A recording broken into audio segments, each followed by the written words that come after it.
preparing the individuals in different sectors, and TVET programs help women to build their confidence and stay strong financially and independently in the society, and also to support their family.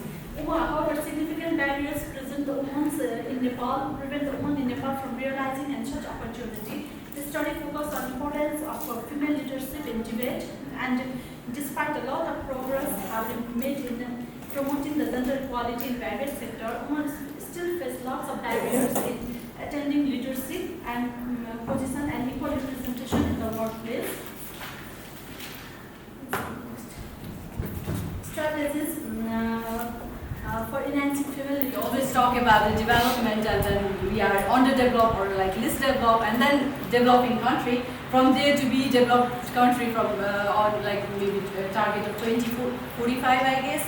So how can we be resilient, and then how can we develop at the same time we are part of like sustainable development? That's the type of like the opportunity for us to outstrip the economic development in a more sustainable manner. So these are some of the mechanisms that we can develop. And also, if I share some of the implication of future resilience in the TVET institution is about understanding the resilience. So how we, so if before 5 to 6 years, I heard this resilience. So how children develop their resilience skill. Now when it comes to the pandemic time of the COVID-19, so every people do have different feelings, emotion, thought, and also their difficulties, stories they've been through. So we must able to understand this resilience, and also we have to develop our coping skill of that particular scenario. And also this is the case of the COVID, but there might be the other cases in future. As in Nepal, every year so many people they will die because of the flood and other road accident and and their parents or their families will suffer because of that, but also they need to develop their resilience skill. Response to. So this is like the age groups by level of school and pre-primary 4 to 5 years is now covered by Ministry of Education.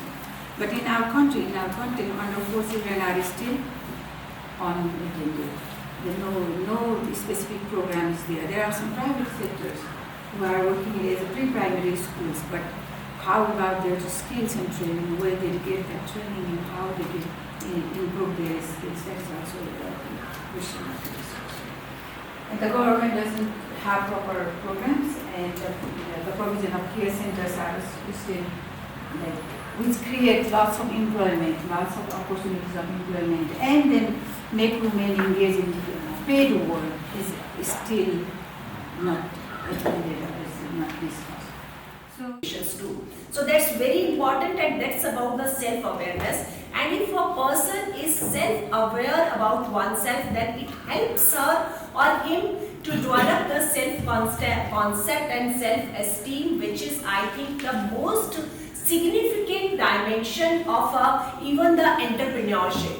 Because obviously TVET system is more, you can say, concerned with the entrepreneurship, and this is the first step where we have to identify our self-esteem through self-awareness, and then we can develop it to the entrepreneurship. So then after self-awareness, one should self-management and emotional regulation. Where we can, because stress is obviously when we enter into a job profile, everywhere there is a stress. So one has to deal with the stress because enrollment participations mainly in the dual rate program.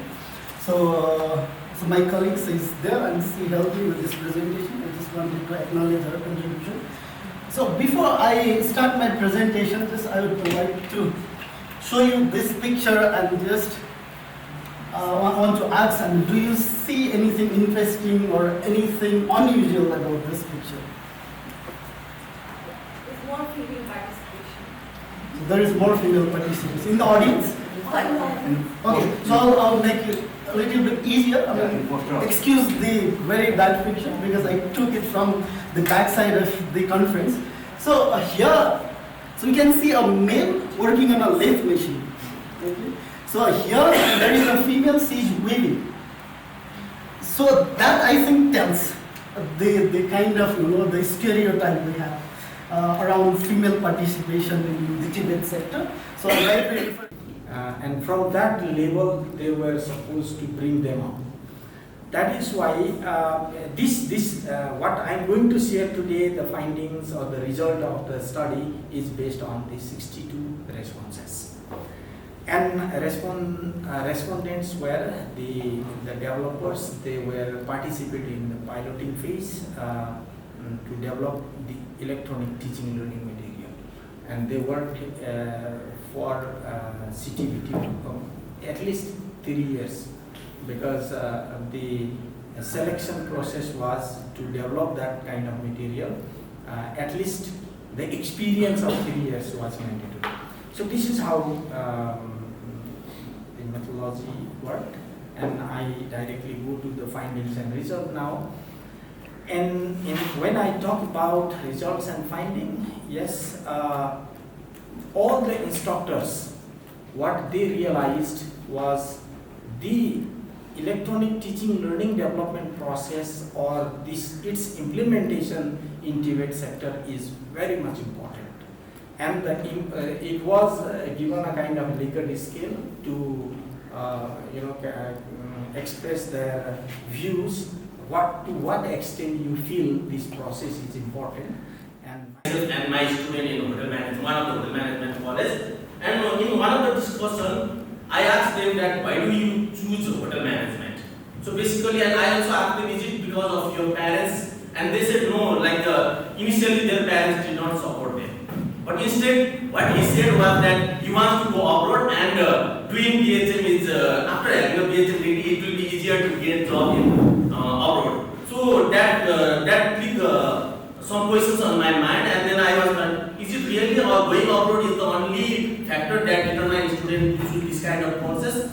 And that is why I started this research. And during my research, I find that this academic program choice is one of the defining phase and one of the main decisions that is taken by the student and their parents after their high schools, right? And it is also an unpredictable process. At the same time, it is also a complex process because there are various factors that might influence the student choice of academic program. And since Tibet is one of the kind of academic program, the choice of Tibet is also a complex process. And since I was doing the class sitting and different other things, the question had been, it had been hitting my mind for years and years. And so as to unravel the questions, many academic researches were done in the support of my university, my supervisor, and then some independent studies were also conducted. And the same question had been hitting my mind, and since I was curious to learn more about how actually the ground narratives, the grounded experiences on indigenous transformation, life, empowerment are, I just decided to make this research. And it was necessary. So this is my presentation outline. I'll be discussing the context of Nepal's cultural diversity, and then how the discourse of indigenous skill, indigenous art is placed in the policy in the similar way in the practices in Nepal, how the discourse of Nepali labor migrants are actually talked, and especially in the context of Gulf countries, how they are presented, and how their what kind of gap actually exists in the discourse of Nepali labor migrants, indigenous art, and then their transformative journey. So in the curriculum, it stated 80% practical and 20% theory, but the later on shows that the 80% in the theory assessment and 20% in the practical assessment. The background is that to grade the job or to compete with market, assessment methods should be aligned with the quality standard.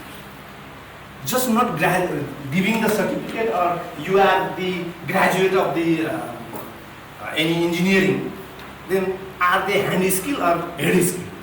Head knowledge or handy skill is the important. But then the student can escape from the effect of poor teaching.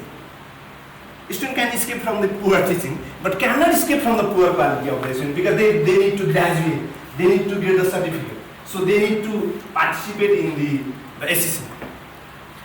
and then they design the assessment to assess the skill that is complicated than assess the knowledge. Because how the theoretical assessment is loaded, that skill assessment is quite complicated. And this is the school where I worked as a PhD in connecting the community and the school.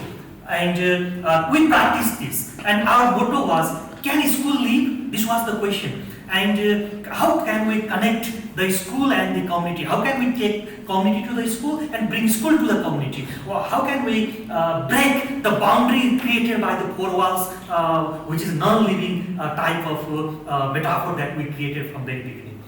And from here we gain a lot of experiences and come with the idea that there are still some possibilities that we can think differently about connecting the teaching learning of our students with the community life. And our students went to different cultures, museums, local museums, temples, and they will be in group and study from those cultures and temples and the communities. And we think that, in particular, these application-oriented, vocational type of tertiary education institutions can help foster the transfer of basic scientific knowledge into applied research, thereby increasing innovation, for example, through being better able to develop new products, to bring them to the market, and so on. So the research questions that we address are: what is the effect of applied research institutions on innovation, and to what extent do complementarities between research institutions further enhance innovation outcomes? And what we do is we analyze the introduction of the universities of applied sciences, how we call them in Germany, on the development of patenting activities. These universities of applied sciences, I will tell you more on the next slides, they are kind of a continuing vocational education path for people who did an apprenticeship, dual vocational education apprenticeship at the secondary level. And if I'm following that learning zone, that will mean that my classroom that classroom environment is a dehumanizing one. What is this learning zone concept? When we're talking about this, I've mentioned a few, I've highlighted a few. When we're talking about this learning model zone, it's whereby I am this teacher, I am preaching as I'm doing, and you are listening to me. You take every information without even questioning it. That is a learning zone. So if I'm using that approach, that would mean that that classroom environment is a dehumanizing one. It's like I'm treating my students as objects, not as human beings, because they do have that knowledge they bring into this classroom. It's just that we don't create that platform or the conducive environment that allows them to share their experiences with us. So if again, yes, the methodology. Now, I have mentioned that we're still busy with this project. I will only report on phase 1 and phase 2, but the purpose of this is I want to... We have campuses across most of the regional part of New South Wales.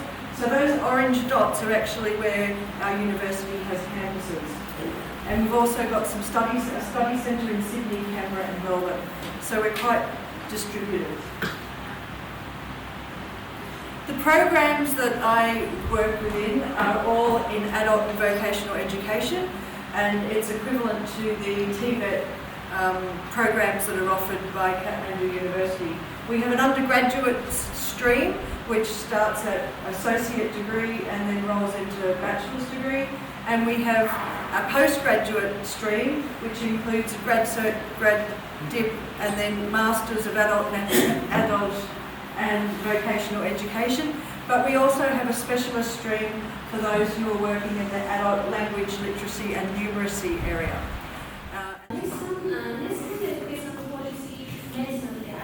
Inclusive and equitable opportunity and vocational and skill development. Similarly, 15th plan focuses on technical education, job opportunity, self-employment, entrepreneurship with gender equality. So, empowering is guaranteeing the women freedom to choose their life, career, and access to good life. So, empowering women take active roles in their house, in her community, for decision making in their family, and tackle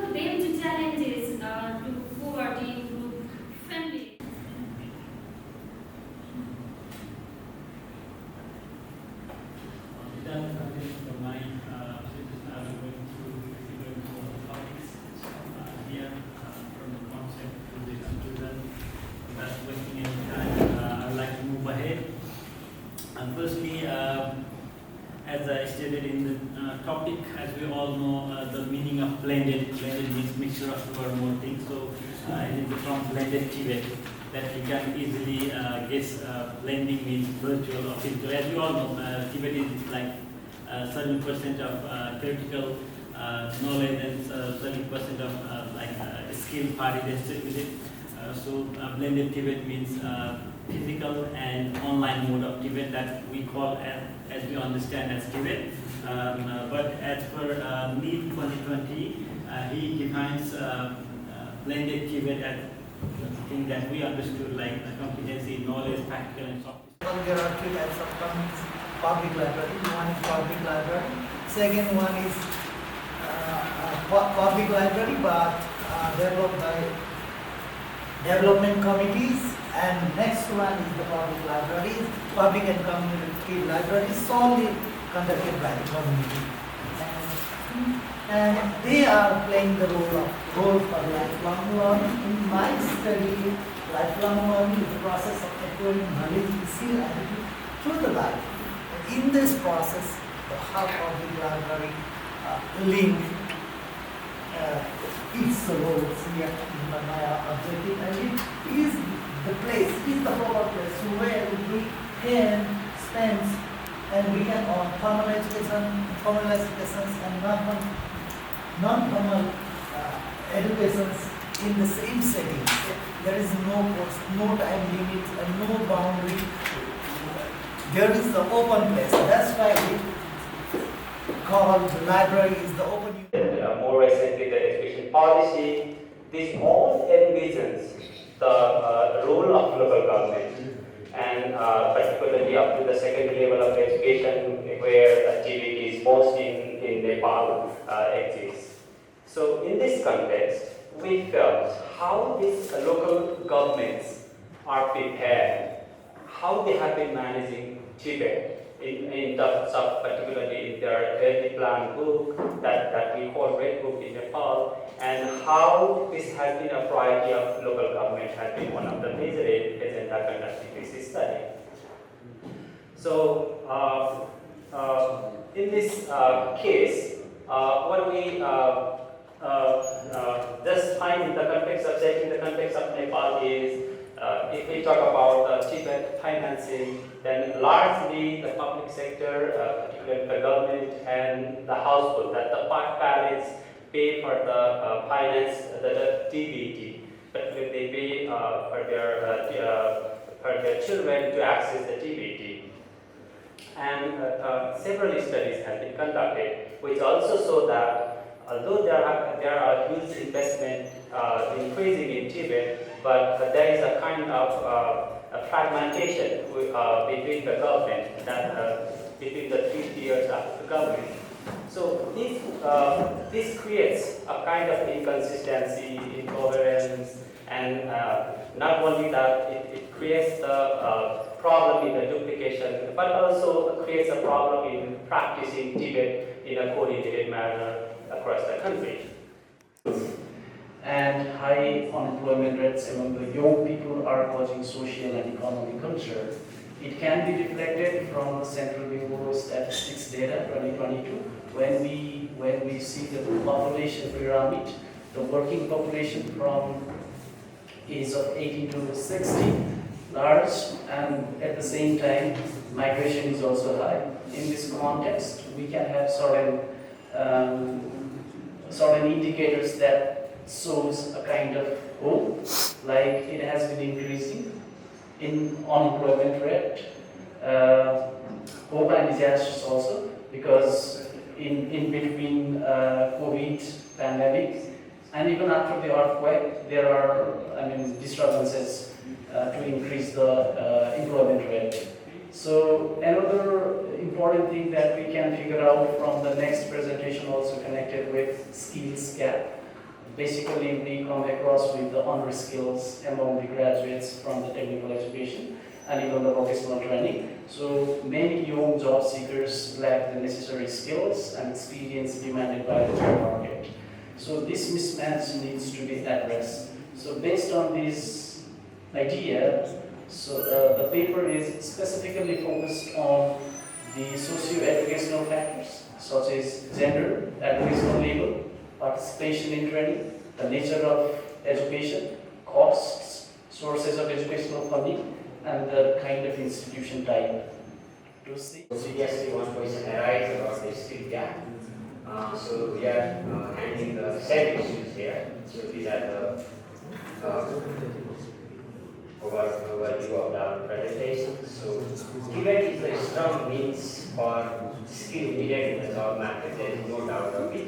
And with the TVET, we are preparing the workforce, which is very much needed in the world of work. So in that sense, industry often the needs of the industry are often getting changed. It's because of the globalization or in some cases modernizations. Every technology and some aspects of the industry are getting changed, and there is a labor mobility that as well. In that sense, industries has a new kind of demand every time, and there is the change. There is a change in market demand as well. So, sense is demanded by the industries in many occasions. So, when there is a change by the industry side, right, there is a gap in the curriculum since curriculum is not often get changed, right? And this is the supply side since TVET institutions have to change a bit, but in some occasions they are unchanged. So, there is a skill gap. So, from employer side, they often get changed, they often come up with new knowledge, right, new ideas, but from curriculum side, from TVET institution side, there may not be change. So in that sense, the supply side and demand side doesn't match in some occasions, and that is what we call skill gap. In this context, the transfer of skill from the senior member of the family to the junior member as well. I'm a little bit scared in the sense that recognition of the prior learning, when I said about recognition of the prior learning, in front of me there is Stephen Gillett. I've read so much article of this Stephen Gillett regarding the recognition of the prior learning. So the recognition of the prior learning more focused on the accreditation through the formal authority to recognize nationally and nationally whatever they are doing with the prior learning. So, and here we still have a proposed national vocational qualification framework for the certification of the recognition of prior learning for level 1 to level 8. This is the proposed one, and it still yet to be, approved from the parliament as an act. And for these, after recognition, the thing is that they will have a gainful income, decent employment, underemployment will be reduced. So. And we also have an authorized body of National Skill Testing Board established in 1983. Until 2020, the tested numbers are 368,039 numbers. So by any means, comparing to the people working in the informal sector, this is low. So it's low in the sense that how much they are working in the informal sector. The testing that it has been done till that time is still low. Budget, it is difficult for the municipalities to contribute to the school's proper functioning, especially children wanted to learn English, they wanted to learn computers, they are not being able to do so. They wanted to play cricket, football, they wanted to play music, songs, dance, but they were not exposed to any sort of extracurricular activities. So when asked about this with the municipal heads and education officers, it was lack of short budget. And teachers get their salary, not all, but most of the schools, once in 3 to 4 months. So the teachers are compelled to engage in secondary income generating activities. They opt for tuition classes, they have other businesses they take care of, So that's why it makes them very absent, it makes them very divided, and they are not able to completely contribute and develop themselves into their teaching profession.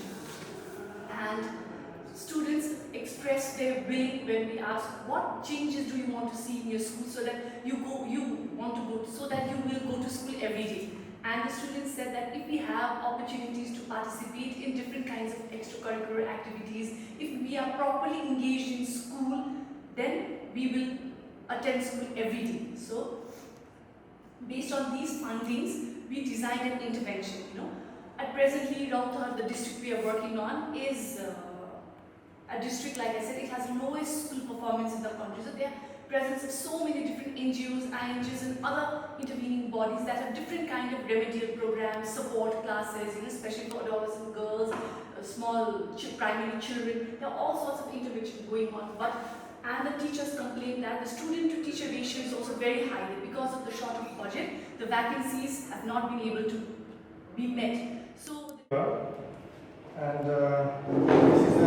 this picture shows the migration to the destination countries for unemployment, and it's every day about 2,000 to 3,000 youths are migrating for employment, especially in Malaysia and Gulf countries. And now the trend is quite changing, and it is it's going to the Eastern Europe also. And for the government provision is there for the pre-departure orientation, and there are some gaps of pre-departure orientation which I have studied, and I want to present these findings to you all. Responsible for ensuring employment in their corresponding sectors, and also industry was to be encouraged to pay the skill premium. Nevertheless, despite all this policy support which was quite strong, the journey of vocational education has not been very smooth, and the success has been patchy. So a number of reforms have been introduced from time to time. For private sector participation, NSTC was established. There was no room for softer skills, so maybe that is another component we need to add so we can bring the educational transformation is my point of view. So these are my the layout of my presentation. So introduction, so we all know that it also addresses the SDG Goal 4 and also STEAM integrate to incorporate 21st century STEAM. So 21st century skill. We need to incorporate 21st century skill so that the person who are going out of the country or even over here, whoever are taking the TVET training, they need to have that skill. So our STEAM focuses on collaborative learning, whereas the TVET focuses on the learning skills individually to sustain in the economic market. That is the main goal of TVET. And then we, from the STEAM perspective, we look for the 21st century skill in a collaborative learning, critical thinking. Those are the things I think we need to add on to the TVET sector so that we can bring educational transformation. So, I don't know how you... That's why I said it's a revolutionary idea. How do you prove that? How do you prove, and how do you judge even? Yeah. The debate trainers, how they can judge that thing. Yeah. It's a very, perceptional issues, attitudinal issues, and maybe respondent will not like to respond the way you wanted to respond. This is how I put it. Okay. I'll just quickly answer it. I think by brilliance, I think I mean because I have to, I'll link it to this, what do you say, sense theory. So what he says is probably, yes, one thing is I got a feedback, how would I sort of, what is brilliant for me? That is one part. But I think from this feedback, what I'm thinking is, it's basically freedom.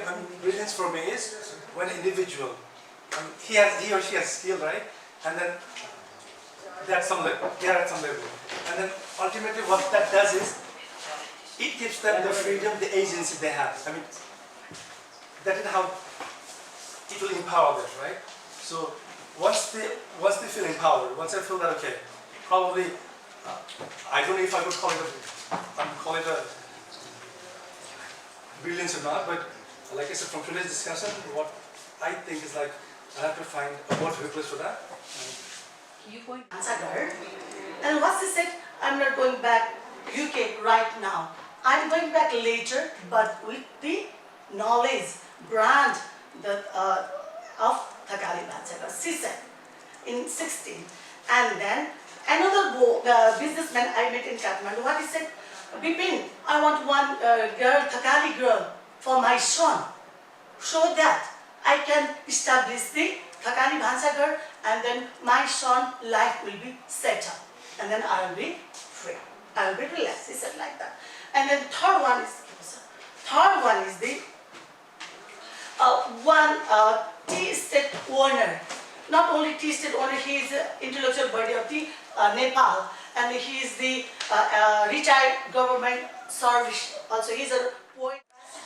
Of the implementers for providing technical stream.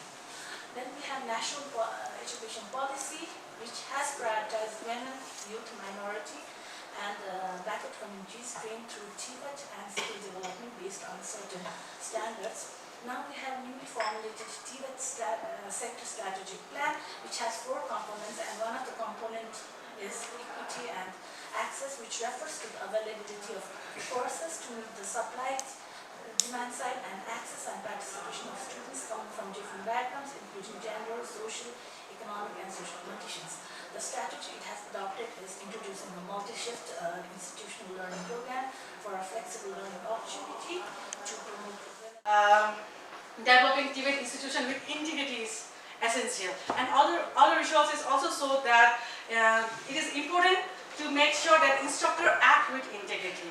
Now we talk more about integrity, like one must be integrity with integrity, but how the instructors themselves take integrity as, and how they perceive it, and how they practice it, it is a matter of study. And sorry for this slide. Which can be used in the TVET sector. So why PDSA is replicable in the TVET schools? So creating an inclusive environment in TVET school is crucial for the success and well-being of all the students. Not only in the TVET, it's required in all the schools. So we can create more equitable and diverse learning environment. When I say person-oriented, it would be your gender, it would be your income status, it would be your maybe marital status or your education status and all that. So when I say the context is oriented, so it's your experience in the training institutes and your experience in the workplace. So these are the context oriented factors. And the literature shows that, I mean, there is no... The study using pragmatic method, applying both quantitative and qualitative.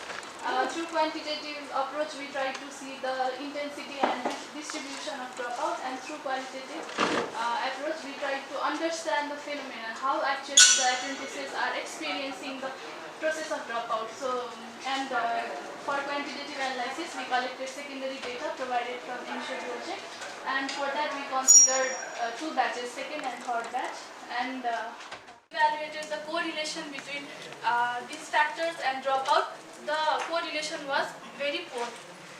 So we understood. It may be like 2 possibilities. Either we were unable to capture the actual factors that were contributing. And there has been updates by now, but despite our request, we couldn't get the latest data on it. So I have to present the same data here. So till now, at the time actually, at this time last year, we had 506 schools where technical stream was launched, and with those different programs. Now these last 2 programs are not there in the new system. The overall purpose of this sharing today is to highlight key issues pertaining to the technical stream of education, and also to show some ways forward in terms of how the participants feel. So this is more of a qualitative driven study, as well as a kind of discourse on the basic curriculum that are being followed in the technical stream. So the curriculum themselves have given some guidelines on how the different activities